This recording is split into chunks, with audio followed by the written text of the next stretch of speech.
आप सभी को डॉक्टर ब्रजेश महादेव का हार्दिक प्रणाम। प्रस्तुत है पर्यावरण पर आधारित एक बाल फिल्म।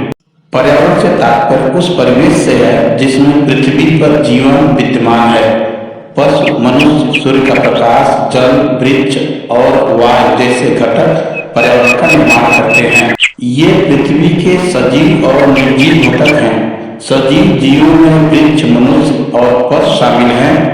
सूर्य, जल और वायु जैसे निर्जीव घटक मनुष्य के जीवन के लिए आवश्यक है। पर्यावरण संरक्षण के लिए वृक्षारोपण बहुत आवश्यक है, क्योंकि पेड़ पर्यावरण को ऑक्सीजन प्रदान करते हैं और वायु की गुणवत्ता को बेहतर बनाते हैं। यदि अधिक पेड़ लगाए जाएं, तो दुनिया का पर्यावरण रहने के लिए एक सुरक्षित स्थान बन जाएगा। वृक्षारोपण से प्रदूषण भी कम होता है, जिससे आने वाली पीढ़ियों का जीवन सुरक्षित हो जाता है। पेड़ लंबे समय तक ऑक्सीजन प्रदान करके वायु की गुणवत्ता में सुधार, जलवायु में सुधार, पानी का संरक्षण, मिट्टी का संरक्षण और वन्य जीवन का समर्थन करके अपने पर्यावरण में योगदान करते हैं। मनुष्य द्वारा वनों के कटाव के कारण ही पशु पक्षियों की अनेक दुर्लभ जातियां और प्रजातियां लुप्त होती जा रही हैं। हमारी संस्कृति में वृक्षारोपण को पवित्र कार्य माना जाता है। हमारी संस्कृति के अनुसार पीपल, तुलसी, बरगद, केला, आम आदि वृक्षों की पूजा की जाती है। वृक्ष हमारे परम हितैषी, निस्वार्थ सहायक एवं अभिन्न मित्र हैं। वृक्षों के कारण ही हम सब सांस ले पा रहे हैं।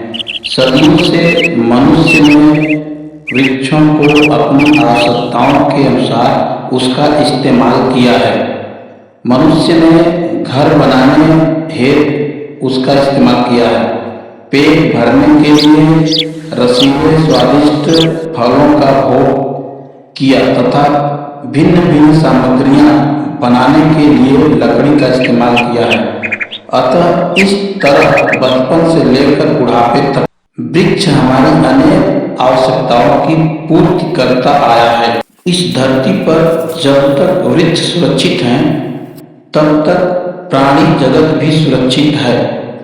वृक्षों के बिना यह संसार एक प्राणीहीन संसार ही कहलाएगा। वृक्षों की सबसे बड़ी विशेषता यह है कि यह हमें ऑक्सीजन प्रदान करता है और इसी ऑक्सीजन के सहारे समस्त प्राणी जगत निर्भर है। इसीलिए वृक्ष रहेगा तभी ऑक्सीजन मिलेगी। अगर वृक्ष ही नहीं रहेगा तो प्राणी जगत की कल्पना करना व्यर्थ है। वृक्ष हमें सिर्फ ऑक्सीजन ही नहीं देता, बल्कि वह हमें तरह तरह के फल, फूल, कंद मूल भी देता है। जहाँ है हरियाली वहाँ है खुशहाली। इसीलिए पर्यावरण संरक्षण के लिए पौधरोपण बहुत जरूरी है। पर्यावरण ने हमें जितना दिया है, हम उसका अल्पांश भी उसे वापस नहीं कर रहे हैं। पेड़ हमें जीवन का संबल प्रदान करते हैं, परंतु पेड़ों के प्रति हम उपेक्षा का भाव रखते हैं। सजग और जागरूक नागरिक होने के नाते प्रकृति एवं पर्यावरण का संरक्षण हमारी जिम्मेदारी है। अगर हम पर्यावरण में गुणवत्तापूर्ण जीवन जीना चाहते हैं तो हरियाली बहुत जरूरी है। हरियाली कार्बन डाइऑक्साइड को अवशोषित करती है। पर्यावरणीय प्रभाव में हरियाली एक महत्वपूर्ण भूमिका निभाती है। पेड़ पौधे वातावरण में शीतलता पैदा करते हैं। विश्व में उचित मात्रा में वनों को बनाए रखने के लिए हरियाली का अत्यधिक महत्व है। बच्चों को हरियाली का मूल्य और पर्यावरण की शुद्धता को बनाए रखना पता होना चाहिए। जंगलों में और बड़े शहरों में या छोटे शहरों में पेड़ उगाना आज के समय में अत्यधिक महत्वपूर्ण है। सभी को अधिक से अधिक पेड़ लगाने के लिए प्रेरित करना चाहिए। पर्यावरण संरक्षण के लिए डॉक्टर ब्रजेश महादेव हरियाली आंदोलन के संयोजक के रूप में 2021 से समर्पित हैं। आप भी अपने हिस्से का एक पौधा जरूर लगाएं और पर्यावरण बताएं। जय हिंद।